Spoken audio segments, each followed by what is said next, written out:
Be Jupiter, a Good Karma Brands radio station. It's about to be a sensational summer because the future of Team USA basketball, Anthony Edwards, said so. Live from the Anajar and Levine Accident Attorney Studios. The man your man could smell. Theo Dorsey is theoretically speaking. But are you a different animal and the same beast? What does that mean, Kobe Bryant? Streaming live on YouTube, here's Theo Dorsey.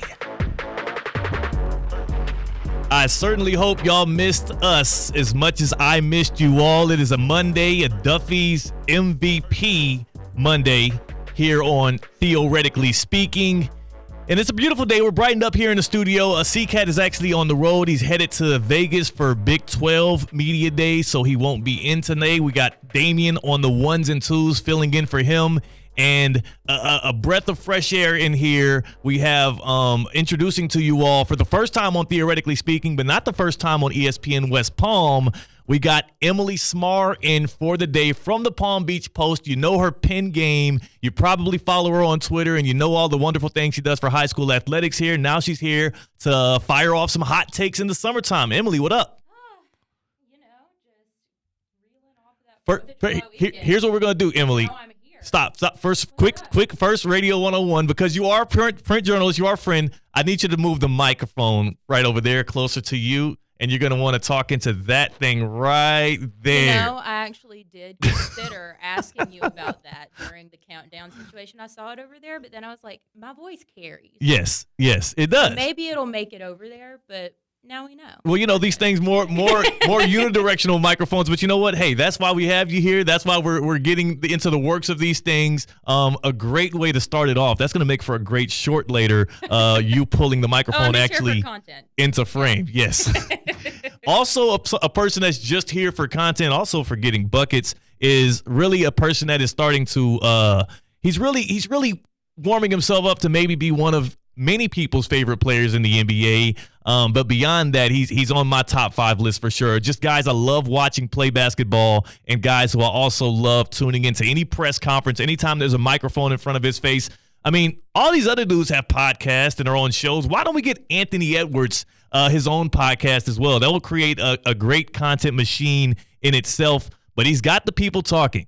Because in this summertime, when there's not a lot going on, the NFL is in a dead period right now. In college football, everybody's just gearing up to see which team they're going to try and take to a national championship in the EA Sports game that's coming out at the end of this week. And then you got, obviously, WNBA, you got golf, you got tennis.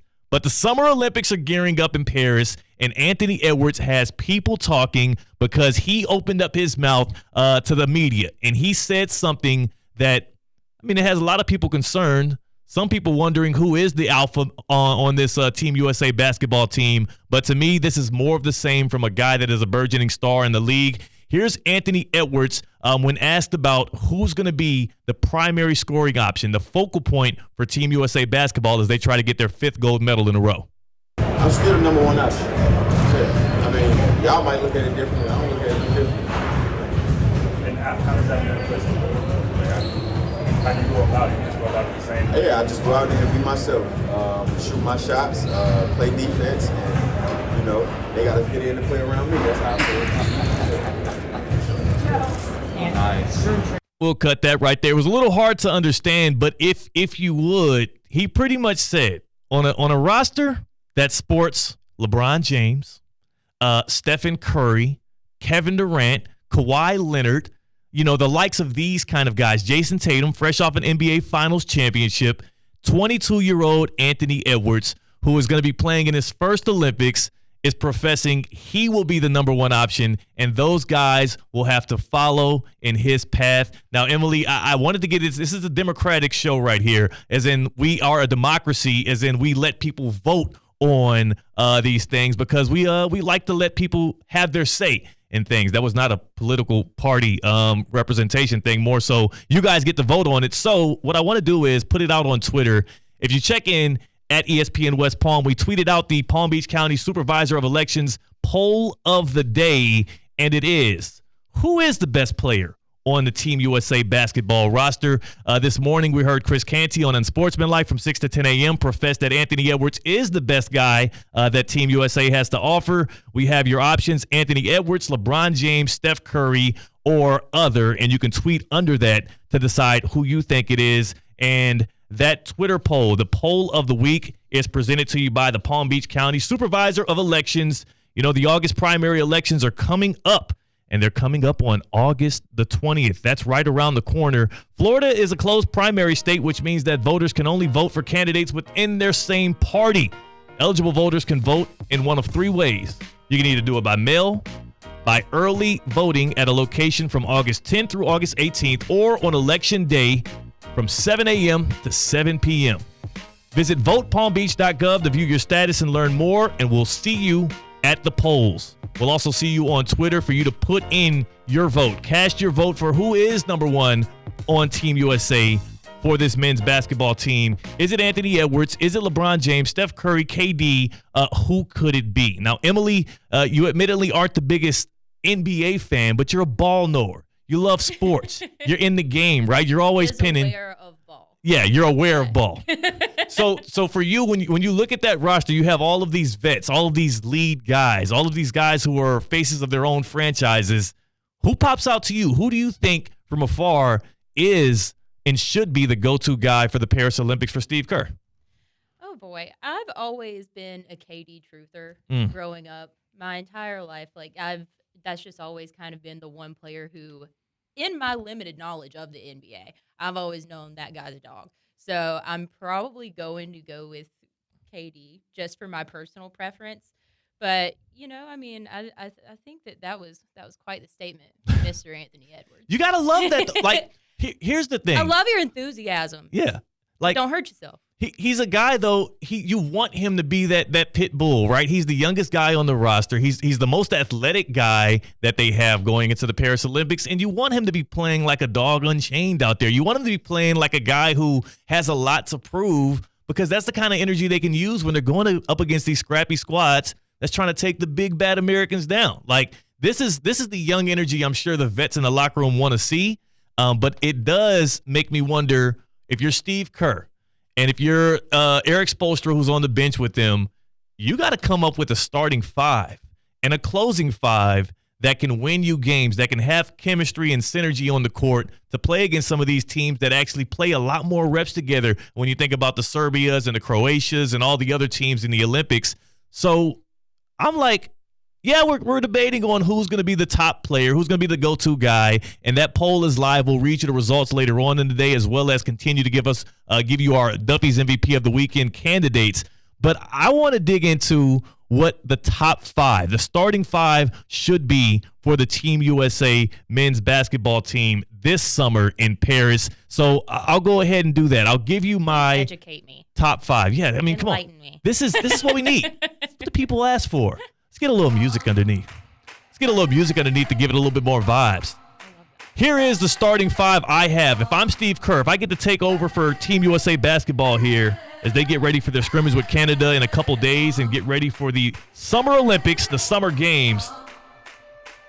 For me, the first one, when I look at the guards, obviously you want to go two guards, two forwards, and a center. I got to go with a guy like Stephen Curry. One thing people don't think about here in FIBA basketball is that three-point line is a little bit shorter. Net, baby. Yeah. and a guy like Steph Curry is going to be pouring them things in, giving people a lot of trouble. So give me Stephen Curry at the first guard spot. And at my other guard spot, I need a guy that can play some two-way ball. I need a guy that can lock down the best perimeter player on the other side, and a guy that believes he's the best player on the court. Give me Anthony Edwards.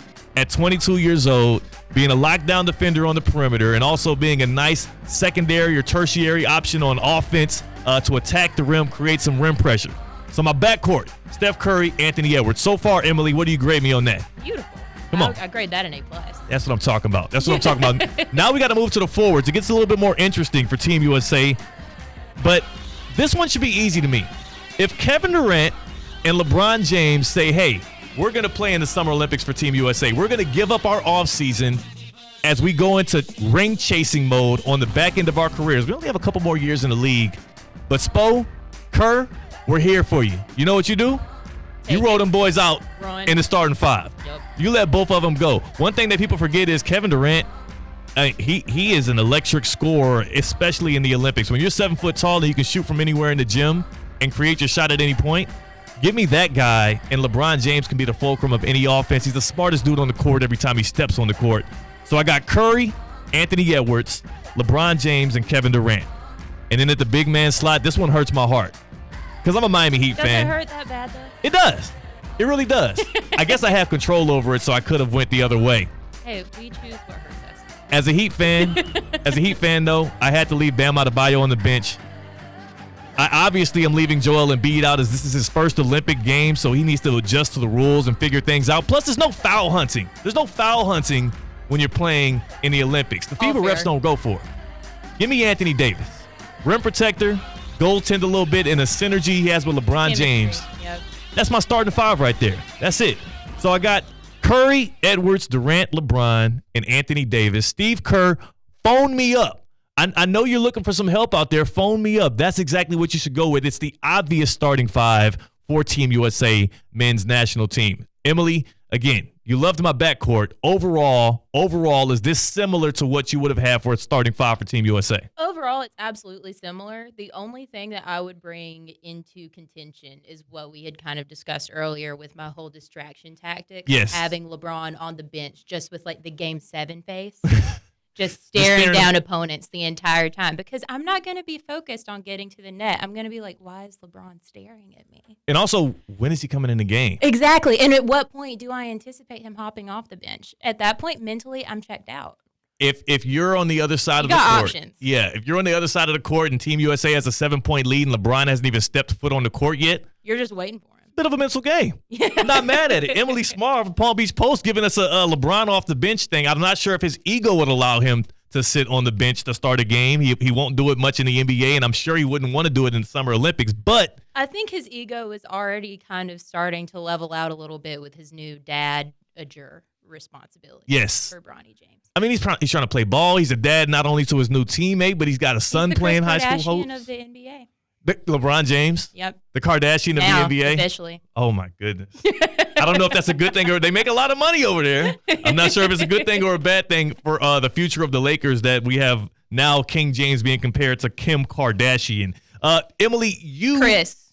Oh, Chris Kardashian. Difference. Oh, I'm Big sorry. difference. Yeah, so he's Big our difference. Kris Jenner. Momager, dadager. Yes. Okay. It is Kris Jenner. Yes, You're that's what I'm saying. exactly right. See, you're messing me up, and I'm not even a guy that Formerly knows. Kris Kardashian, excuse me. There we go. LeBron James getting Kris Kardashian / Jenner comps here on Theoretically Speaking. You never know what you're going to get, but that's why you tap in. Make sure you subscribe to us on YouTube at Theo Speaking, and you're tapped in with us, obviously, on Twitter. We live stream this thing on ESPN West Palm at ESPN West Palm. What we always do on Mondays following a prolific weekend, and by the way, how was your July 4th weekend? I went up to Minneapolis. I had some fun with my wife's side of the family, the in-laws. We cooked out. We kicked it by the pool. We vibed a little bit. Then I came back here and relaxed. How'd you spend your July 4th weekend? You were a traveling man. You know, I stayed local, hung out with some friends, went to go watch some fireworks. Kept it pretty casual, but watched a whole lot of baseball. That's normally how I spend my weekends. Well, that's a good weekend right there. Very American. See, but you're Duffy's MVP candidate, as we do all the time. We give 3 candidates WNBA, of the that weekend. as well. Yes, it comes from the WNBA. So, without further ado, as we crown our Duffy's MVP of the weekend, we'll do it later on in the show. We got to give you our candidates for such. And Emily Smar from the Palm Beach Post, who's joining us here on Theoretically Speaking, you give out the first candidate for the Duffy's MVP of the weekend. All right, I have got to go with none other than Miss Angel Reese with the Chicago Sky. Recorded her 13th consecutive double-double, which broke the league record originally set by Candace Parker in 2009-2010.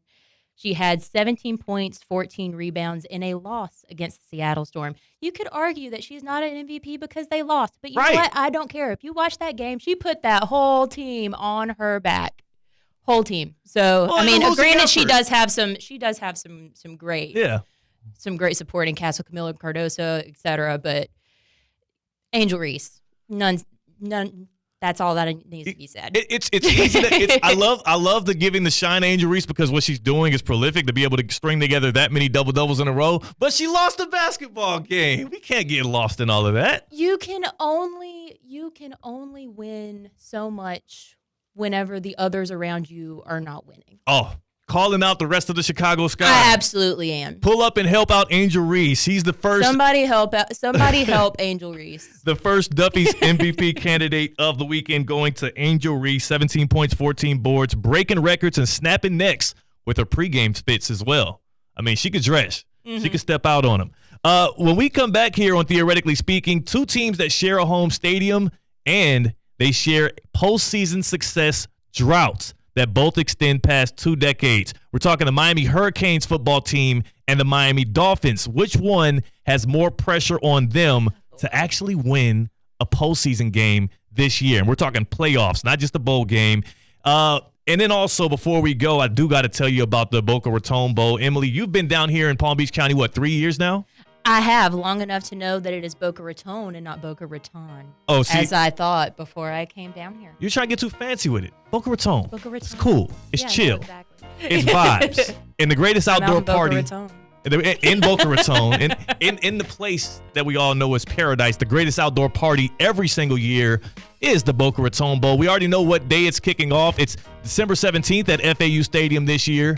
Two of the biggest teams from the group of 5 going to battle it out for a shot at the title. For more information, lock in at BocaRatonBowl.com. You can also follow along on Twitter at Boca Bowl and on Facebook at Facebook.com/Boca Bowl for more updates. The 2024 Boca Raton Bowl, Tuesday, December 17th at FAU Stadium. We'll see you there.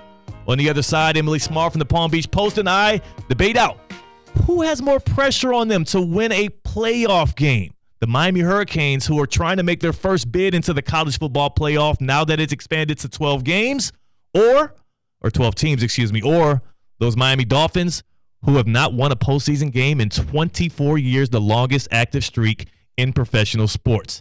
That's Emily Smart. I'm Theo Dorsey. Damien's on the ones and twos with Theoretically Speaking on ESPN 106.3. Live from the Anajar and Levine Accident Attorney Studio.